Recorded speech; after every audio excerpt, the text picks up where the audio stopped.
A History of Southern Missouri and Northern Arkansas by William Monks, published in 1907.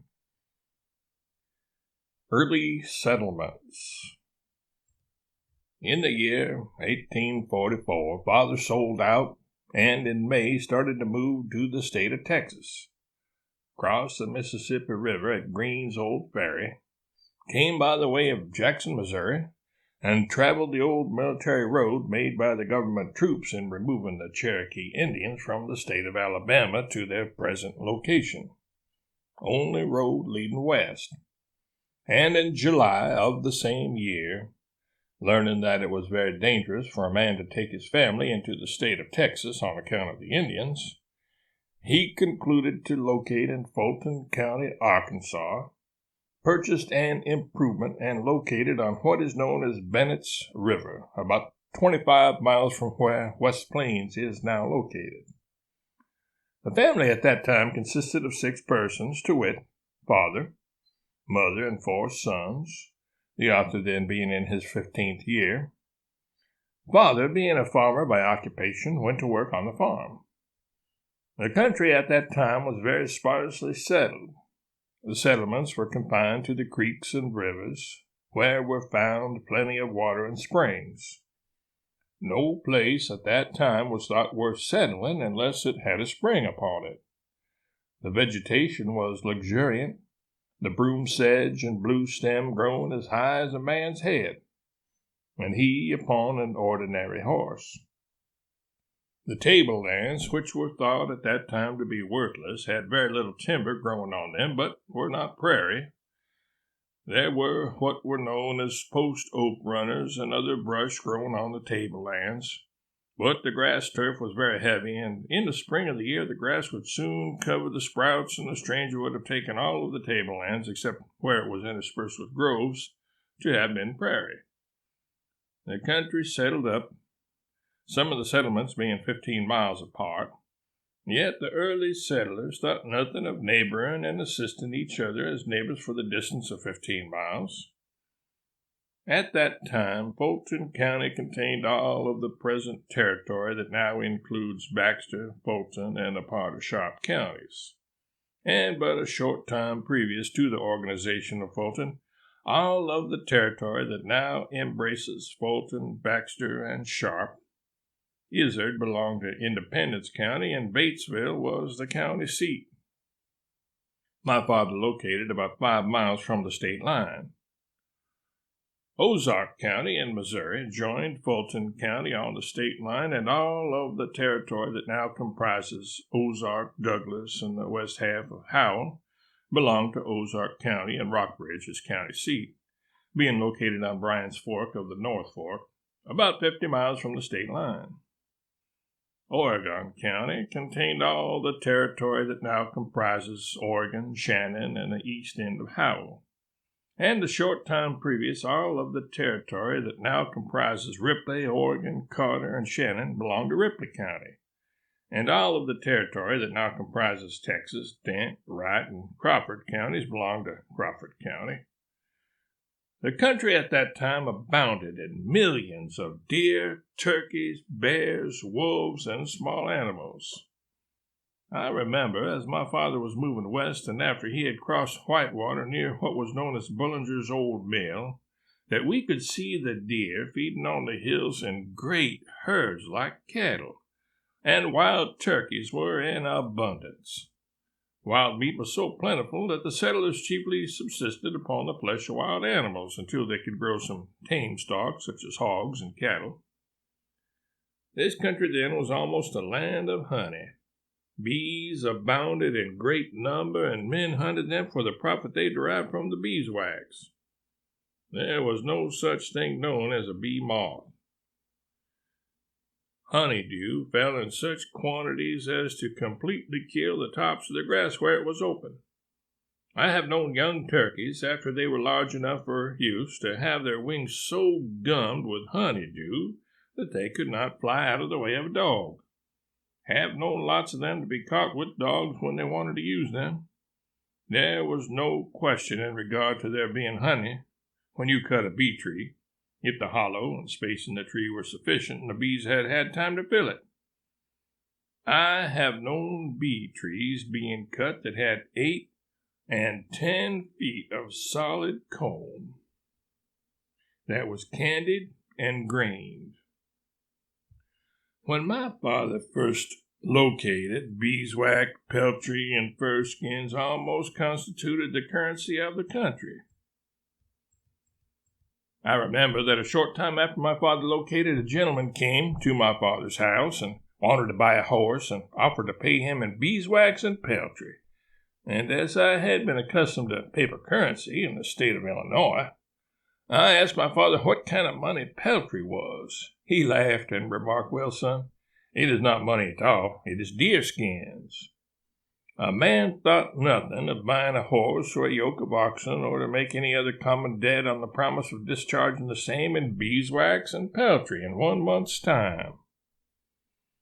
The immigration consisted mostly of farmers and mechanics. Among the mechanics were coopers who would make large hogsheads for the purpose of holding the honey after it was separated from the beeswax, and a man then had his choice to use either candied honey or fresh honey.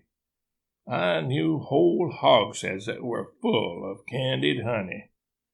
When men would make a contract to deliver any amount or number of pounds of beeswax, and within a given time, especially in the fall of the year, they would either take a yoke of cattle or 2 horses and a wagon, and with their guns and camp equipage go out from the settlements into what was then termed the wilderness, and burn bee comb.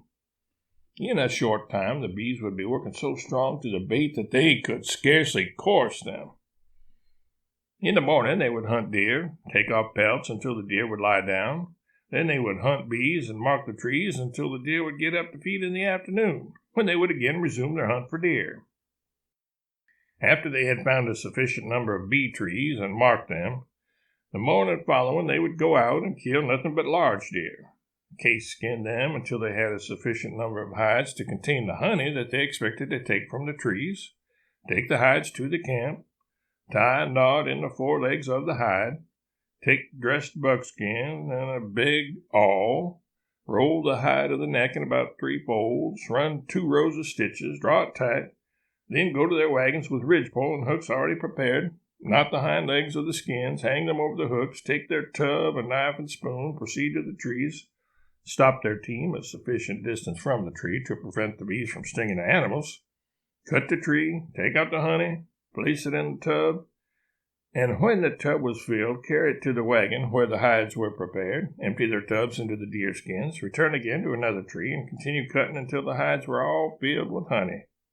Then they would return home, take the hides from the hooks on the ridgepole on the wagon, hang them on hooks prepared for the purpose in the smokehouse, and then the men's work was done. The labor of the women then commenced. They would proceed to separate the honey from the beeswax, pouring the honey into hogsheads, kegs, or barrels prepared for it, and running the beeswax into kegs ready for the market, while the men were stretching and drying the deerskins.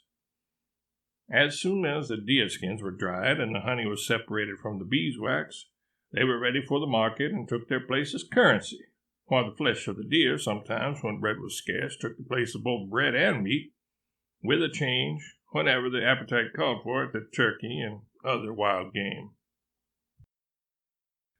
At night they would hunt for fur animals such as raccoon, fox, and mink, and stretch their hides. A first-class raccoon hide would sell for 40 to 50 cents, fox 25 to 30 cents, mink from 65 to 75 cents. I have often known the people to pay their taxes when the collector came around with fur skins, such as raccoon and fox. The collector would take the hides right at the house and give them a clear receipt for their taxes, both state and county. I have seen collectors leading a horse for the purpose of carrying his fur skins. I have seen the horse completely covered with fur skins, so you could see no part of him but his head and his hooves and tail. One could not have told there was a horse beneath the load unless he had known it. The people then had many advantages that they are deprived of now in the way of wild meat, abundance of honey, and fine range. A man could raise all the stock in the way of horses and cattle that he could possibly look after. The only expense was salting and caring for them. Didn't have to feed winter nor summer, except the horses in use and the cows used for milking purposes. While on the other hand, they labored under a great many disadvantages in the ways of schools and churches. During the residence of my father in the state of Illinois, we had a very good common school system, and we had 3 months of school every fall. My father, being a farmer, sent me only the 3 months term in the fall. I had acquired a limited education before his removal to Arkansas, yet he was interested in giving his children an education. At that time, there were no free schools, only subscription schools. Teachers generally were incompetent and employed through favoritism, and not upon their qualifications to teach. In a year or two after my father located, the settlement got together and located a schoolhouse site, took their teams, hauled round logs, built them into walls, made a dirt floor, cut out a large window in the side, split a tree and made a writing desk, split small trees, hewed them and made benches for seats, cut a hole in one end of the house, erected a wooden chimney, what was then known as a stick and clay chimney, chinked and daubed the cracks, made a clapboard roof, hung the door with wooden hinges. Then the house was considered ready for the school and had the name of teaching a 3-month subscription school. And very often half of the pupils were better scholars than the teachers. All they gained in their education was by attention to study.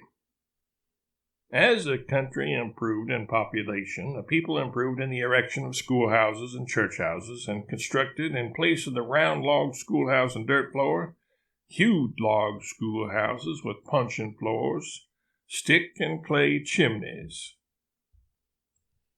These pioneer settlers took a great interest in each other's welfare, and the different settlements met together from a distance of 15 to 40 miles and adopted rules and customs binding each other to aid and assist and helping any person who met with any misfortune in the way of sickness, death, or other causes that might occur. And I must say that there was more charity and real religion practiced among those pioneer settlers, although many of them were looked upon as being crude and unlettered. There was a great deal of sickness along the streams, especially chills and fever. Immigrants came in, generally in sufficient numbers to form a settlement, and I have known them very often, after they had located and opened out 10 to 15 acres and put it in cultivation and broke the ground and planted their corn, for the whole family to be taken down at one time with chills and fever, not able even to help each other or administer to their wants. As soon as the information reached the other settlements for a distance of 15 miles or more, the different settlements would set a day to meet at the place with their horses, plows, hoes, wagons, etc. Also provisions such as breadstuff and salt. On meeting, they would ascertain the condition of the family or families and learn what they needed in the way of provision, medicine, nursing, etc. They would then and there agree that the different settlements should divide up the time, set the day for each one to furnish waiters to wait upon them in their sickness, such medicine as they needed, provisions, and everything that was necessary to render comfort. And in the morning, before breakfast, they would go out and kill a deer and as many turkeys as they needed, dress them, prepare them for the cook who had been brought with them, go into the field after breakfast, plow and hoe the corn, clean out the garden, leave the families in charge of nurses, and return again to their respective settlements. Those families, as soon as they were well, not being acquainted with the customs and rules, would meet them and inquire as to what amount they owed them for what they had done for them during their sickness. They would be readily informed, "Nothing. You are not acquainted with our rules and customs. Now, we have obligated and pledged ourselves together not to let any sick or other disabled person suffer for the want of necessary attention. And the only thing we require of you is, if any other person should move into the country and locate and should be taken down and confined through sickness or any other cause, that you help in furnishing such aid and necessaries as they may need until they are able to again take care of themselves." Now, I have just remarked that there was more real charity and religion practiced among pioneers than there is in the present day. The people then all appeared to be interested in bettering the condition of society.